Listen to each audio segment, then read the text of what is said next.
Bapak, Ibu, saudara-saudari yang dikasihi Tuhan Yesus, kita berjumpa lagi dalam channel YouTube Jalan Doa dalam seri pengajaran Aku Ingin Melihat Allah, buku yang pertama, bagian yang ke-24. Pada bagian yang ke-24 ini kita akan membahas dari buahnya lah kamu akan mengenal mereka. Dikutip dari Injil Matius bab 7 ayat 16. Bapak, Ibu, saudara-saudari yang dikasihi Tuhan Yesus, pada kesempatan yang terakhir lalu kita melihat sarana yang ditunjukkan oleh Santa Teresa Avila dalam tulisan-tulisannya, dalam karya-karyanya, yaitu bagaimana kita dapat mengenali pekerjaan-pekerjaan iblis. Dan yang pertama, yang merupakan langkah terbaik, yaitu dalam hal ini Santa Teresa Avila dan juga Santo Yohanes Salib memberikan satu anjuran ketika jiwa menghadapi vision-vision, penglihatan-penglihatan, sabda-sabda atau suara-suara, segala pengalaman-pengalaman rohani yang dalam tanda kutip sepertinya dari Tuhan, maka langkah terbaik adalah menunggu. Bahkan juga bertanya dengan keraguan, apakah pengalaman-pengalaman, apakah suara-suara atau sabda-sabda itu, atau penglihatan-penglihatan itu sungguh-sungguh dari Tuhan atau bukan. Dan satu sikap yang tepat dianjurkan para pujangga gereja ini, baik Santa Teresa Avila dan Santo Yohanes Salib, yaitu tidak memperhatikan, yaitu memiliki sikap kelepasan dari segala pengalaman-pengalaman rohani, suara-suara batin atau penglihatan-penglihatan itu. Karena apa? Kalau sungguh-sungguh dari Allah, otentik, asli dari Tuhan, itu akan tampak dari buah-buahnya. Dari buahnya lah kita akan dapat mengenal sumbernya. Tetapi dengan tidak memperhatikan, dengan mempunyai sikap kelepasan, seandainya itu memang ternyata cobaan, godaan yang datang dari setan, maka dengan tidak memperhatikan sebenarnya kita aman dan ada dalam perlindungan Tuhan. Karena tujuan si jahat dalam hal ini pasti berusaha mengganggu, merusak, ya, dan pasti merugikan jiwa dalam perjalanan menuju Allah. Jadi kemudian, ya, kalau secara praktis, seandainya mengalami semua itu, yaitu sabda-sabda atau penglihatan-penglihatan, ya, kita merasa, ya, tenang, damai, sukacita, ada satu kegembiraan, mungkin secara spontan, ya, kita secara spontan, kita dapat bersyukur saja kepada Tuhan, lalu serahkan semua kepada Tuhan, setelah itu lepas. Tidak perlu terlalu diperhatikan, tidak perlu diingat-ingat. Bersyukur, setelah itu lepas. Kembali kemudian fokus, memusatkan perhatian lagi kepada Tuhan di dalam doa, dalam doa-doa yang sedang kita lakukan. Kemudian kita lanjutkan, yaitu bagian kedua yang kemudian ditunjukkan oleh Santa Teresa Avila sebagai sarana untuk mengenali pekerjaan iblis, yaitu mengamati buahnya. Sebenarnya dalam hal ini Tuhan Yesus sendiri telah berfirman, dan firman-Nya ini begitu sederhana, ya. Dan kita dapat berpegang sungguh-sungguh pada firman Tuhan ini. Dari buahnya lah kamu akan mengenal mereka. Dari Injil Matius bab 7 ayat 16. Jadi yang kemudian ditunjukkan Santa Teresa Avila, buah pertama dari pekerjaan iblis, yaitu apa? Dusta, kebohongan. Dan kemudian berkaitan, ya. Jadi kalau apa yang dialami jiwa, entah itu sabda-sabda atau suara-suara yang mungkin jiwa merasa bahwa itu suara Tuhan, ataupun juga penglihatan-penglihatan yang dialami dalam doa atau berbagai pengalaman rohani. Maka satu hal, kalau itu datang dari iblis, buah pertama dari pekerjaan iblis itu yaitu apa? Dusta atau kebohongan. Berkaitan dengan hal ini, Santa Teresa Avila mengungkapkan, kalau mereka, yaitu sabda atau penglihatan, berasal dari iblis, segera akan ada tanda dari fakta, karena ia akan tertangkap dalam ribuan kebohongan, yaitu dalam karyanya Puri Batin, ruang ke-6, pasal yang ke-9. Jadi dalam hal ini yang dimaksud Santa Teresa Avila, kalau pengalaman-pengalaman rohani, suara-suara, sabda-sabda atau penglihatan-penglihatan atau vision-vision ini datang dari setan, maka sebenarnya isinya adalah kebohongan atau dusta. Malaikat yang palsu, walau berusaha menyamar menjadi malaikat terang, tidak dapat mempertahankan perannya ini dalam waktu lama tanpa mengkhianati dirinya dalam kontradiksi. Entah itu melalui ketidaktahuannya akan yang adikodrati dalam menceritakan kebenaran yang berlebihan, lalu kemudian juga pemakaian yang aneh-aneh, atau segala dusta, khususnya yang dirasakan perlu ditambahkan oleh bapak segala dusta ini pada muslihat rangkap yang dibuat-buat. Jadi karena eksistensi si jahat ini adalah bapak segala dusta, walaupun dia berusaha menyamar menjadi malaikat terang, ini tidak akan bertahan lama. Pasti akan muncul kebohongan-kebohongannya. Ada satu cerita diceritakan dalam riwayat hidup Santo Yohanes dari Salib, ya. Saya pernah membaca dari buku kecil yang ditulis oleh Romo Henricus Pityarto Okarem, ya. Beliau sekarang Uskup Malang. Tapi dalam buku kecil yang menceritakan riwayat hidup Santo Yohanes Salib, di situ diceritakan satu pengalaman yang terjadi di salah satu biara Santa Teresa Avila.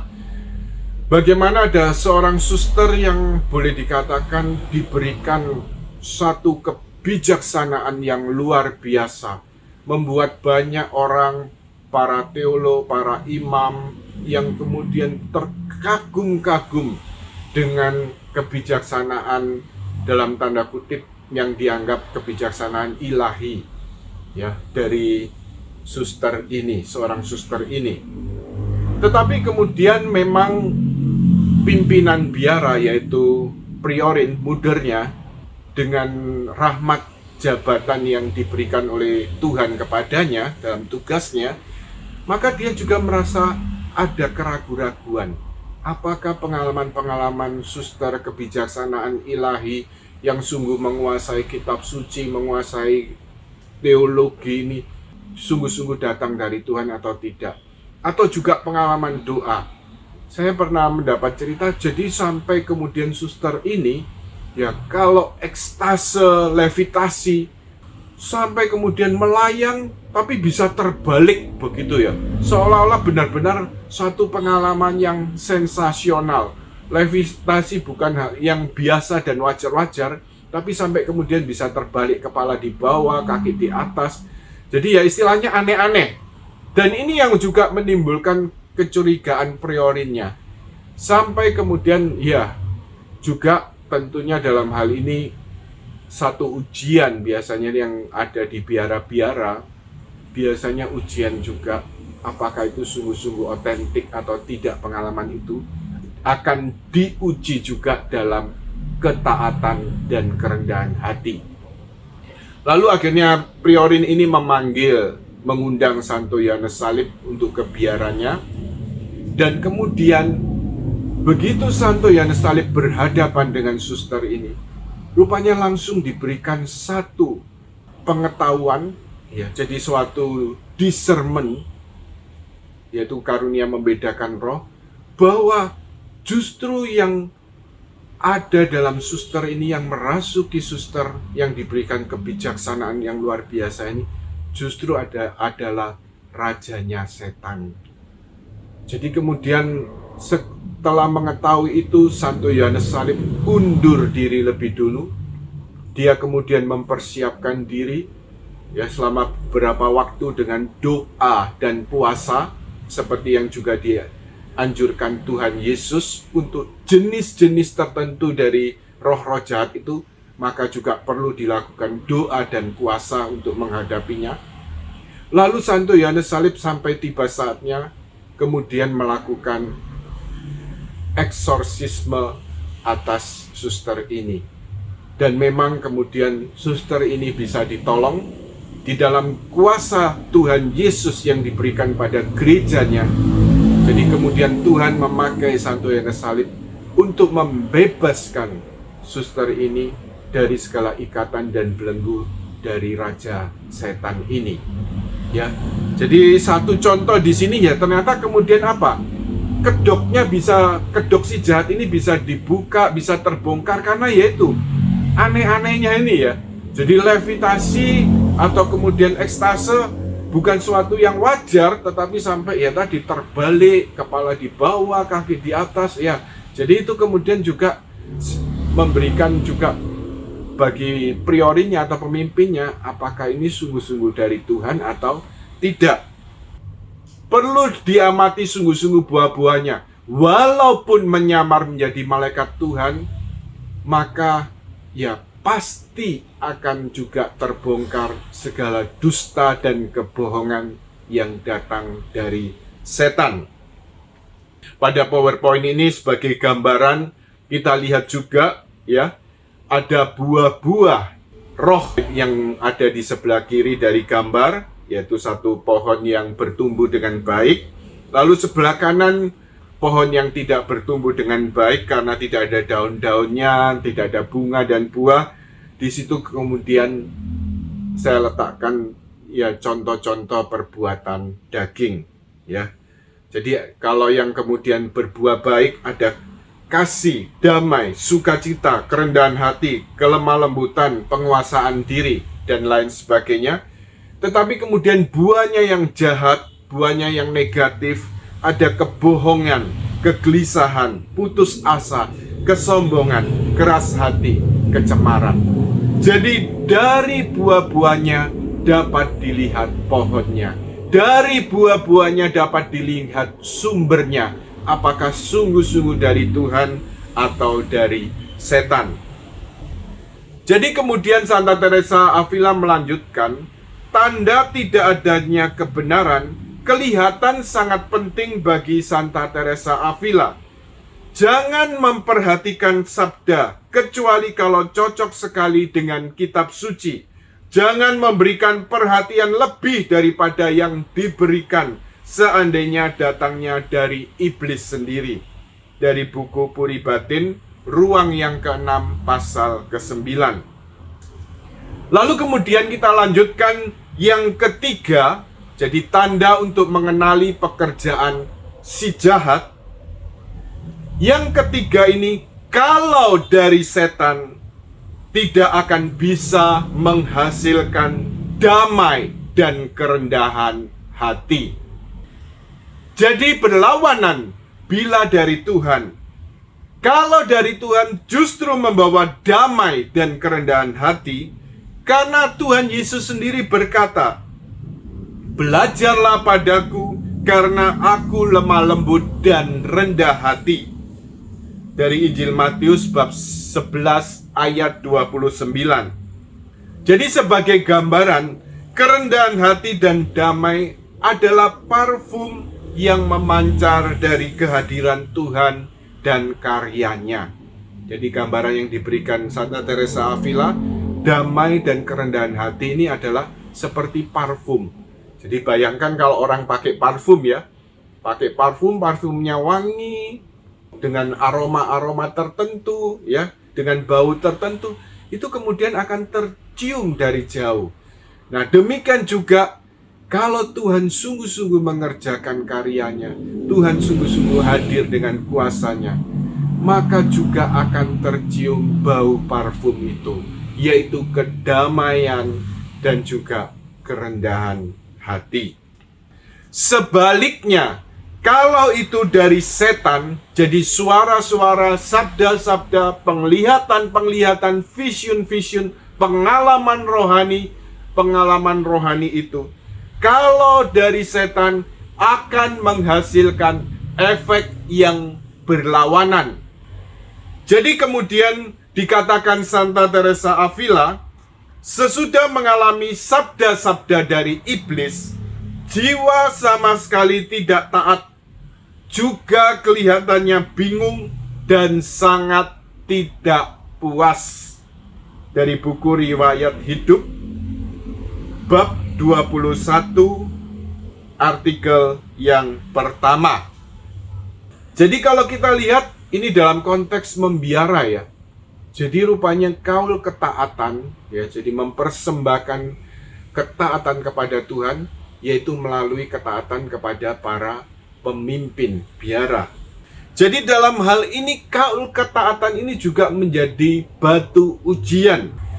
Kalau kemudian seandainya jiwa mengalami pengalaman-pengalaman dari iblis, suara-suara yang menyerupai suara Tuhan, penglihatan-penglihatan yang datang dari setan, ya, walaupun seperti malaikat terang ibaratnya, tetapi dalam hal ini jiwa sama sekali tidak akan bisa taat, bahkan juga bingung dan juga tidak puas.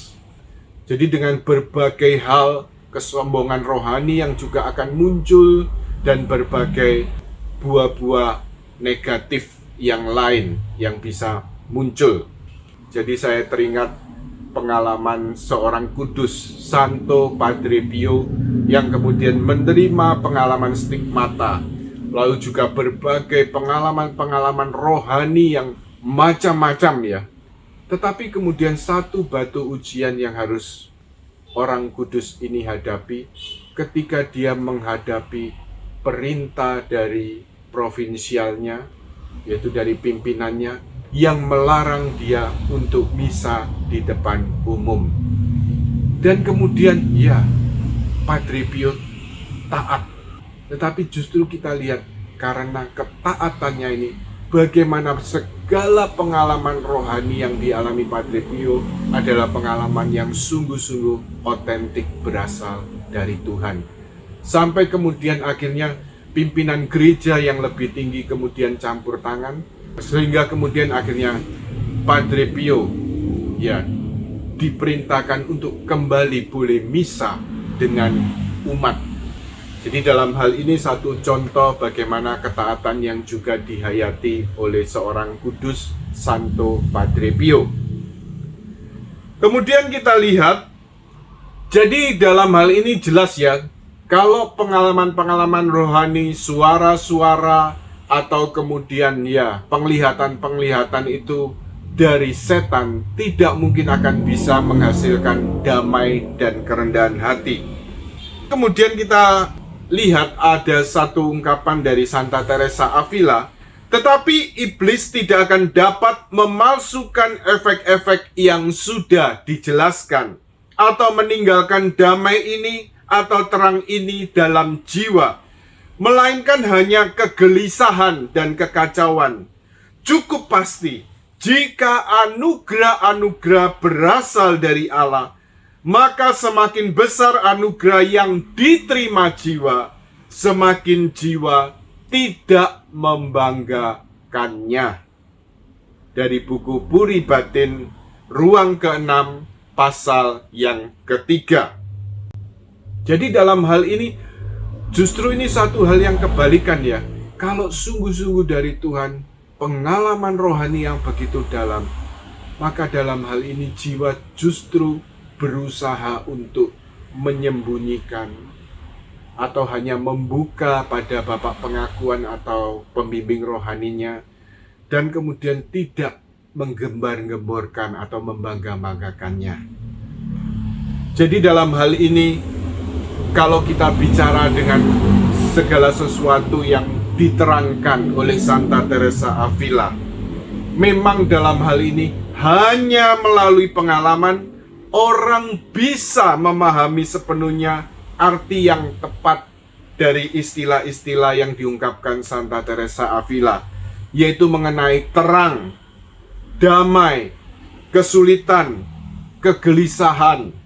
Ya, jadi kata-kata yang dipakai Santa Teresa Avila ini dapat dimengerti ketika kita mengalami sendiri apa itu pengalaman-pengalaman rohani yang sungguh-sungguh otentik dari Tuhan, yang menghasilkan damai, yang menghasilkan terang. Tetapi sebaliknya juga ada pengalaman-pengalaman rohani yang palsu, yang hanya terus-menerus menghasilkan kegelisahan. Saya jadi teringat ya, ini juga satu rahmat yang diberikan Tuhan melalui channel YouTube Jalan Doa ini. Kalau sungguh-sungguh artinya ini berasal dari Tuhan, semoga memberikan berkat bagi kita semua.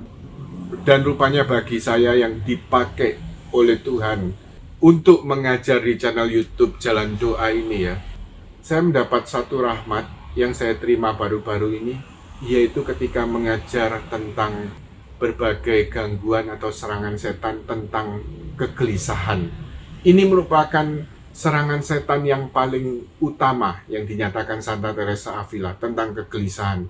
Rupanya dengan membaca, lalu kemudian mengajarkan, ya mulai dengan proses syuting, lalu editing, sampai saya sendiri merasa suatu bantuan yang besar yang diberikan Tuhan melalui pengajaran ini.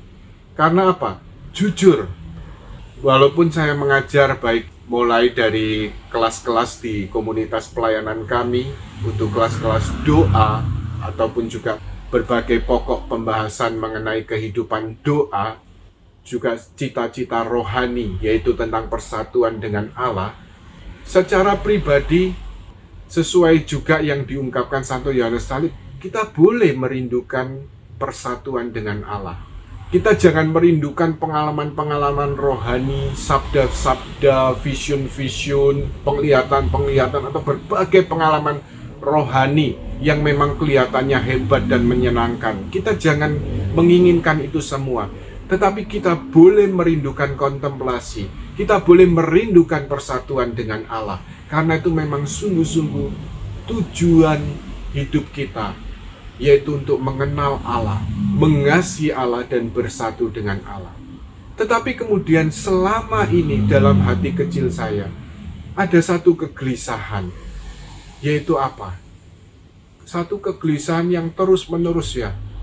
Kayaknya ya, kalau kita dipanggil bersatu dengan Allah, kok rasanya akan menderita yang hebat ya. Rasanya sudah dalam perjalanan hidup yang sudah saya jalani bertahun-tahun ini, sampai kemudian juga dalam COVID dan setelah melalui pandemi COVID dan sebagainya, itu sudah cukup banyak penderitaan dan salib.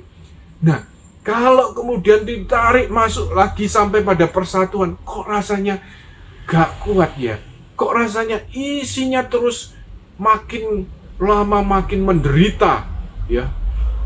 Itu rupanya muncul terus-menerus dalam pikiran dan benak saya ya. Dan ini begitu menggelisahkan. Dan saya bersyukur pada Tuhan, karena setelah mengajarkan dalam channel YouTube Jalan Doa, yaitu tentunya dengan mempelajari lebih dulu apa yang dinyatakan Santa Teresa Avila mengenai serangan-serangan setan, dan yang paling utama cara kerja setan, yaitu dengan menciptakan kegelisahan. Puji Tuhan, dengan menyadari ini, ya sungguh-sungguh saya dibebaskan dari kegelisahan ini. Ya, dalam hal ini kita perlu lebih bersandar pada firman Tuhan sendiri. Allah setia. Allah tidak akan membiarkan kita dicobai melampaui kemampuan kita. Ya. Jadi dalam hal ini bahkan juga Tuhan Yesus mengajar juga dalam doa Bapa kami, supaya kita juga minta perlindungan dari Bapa Surgawi, supaya dijauhkan dari segala pencobaan yang datang dari si jahat. Dan kita dijauhkan dari si jahat itu. Jadi saya rasa sungguh-sungguh Tuhan sanggup melindungi kita. Ketika Dia memberikan kerinduan-kerinduan dalam hati kita, untuk boleh mengenal Dia, boleh mengasihi Dia, untuk boleh bersatu dengan Dia. Ketika Dia memberikan kerinduan-kerinduan ini, Dia juga memberikan rahmat yang jauh lebih besar, dan Dia juga sanggup menjaga dan melindungi kita dari segala cobaan, dari segala penderitaan dan salib kehidupan. Karena apa? Allah setia. Dia tidak akan membiarkan kita dicobai melampaui kemampuan kita. Jadi dalam hal ini, kalau kita lihat berbagai serangan-serangan yang dilakukan oleh setan ini, juga melalui pengalaman-pengalaman rohani, suara-suara atau penglihatan-penglihatan di mana iblis berusaha menyamar menjadi malaikat terang. Kita juga artinya apa? Membutuhkan karunia membedakan roh, yang kemudian juga disertai pengalaman untuk mengenali pekerjaan-pekerjaan setan. Karena kita juga perlu sadar, setan adalah bapa segala dusta. Jadi dia bisa bekerja bukan hanya melalui manifestasi-manifestasi yang luar biasa, yang tidak terkendali seperti orang kerasukan dan sebagainya, tetapi juga dalam manifestasi biasa yang kemudian dipakai oleh setan untuk segala kepentingannya. Tujuannya jelas, si jahat dalam menyerang jiwa, yaitu berusaha menghalangi perjalanan jiwa menuju Allah. Tetapi sekali lagi kita perlu ingat, seperti yang dikatakan oleh firman Tuhan sendiri, roh yang ada di dalam dirimu lebih besar dari roh-roh dunia ini. Roh Kudus yang ada dalam diri kita jauh lebih besar dari roh-roh jahat yang ada di dunia ini. Karena Roh Kudus adalah Allah sendiri, pribadi ketiga dari Allah Tritunggal Maha Kudus, yang sanggup menjaga dan melindungi kita. Kemuliaan kepada Bapa dan Putra dan Roh Kudus, seperti pada permulaan, sekarang, selalu, dan sepanjang segala abad. Amin. Dalam nama Bapa dan Putra dan Roh Kudus. Amin. Tuhan memberkati.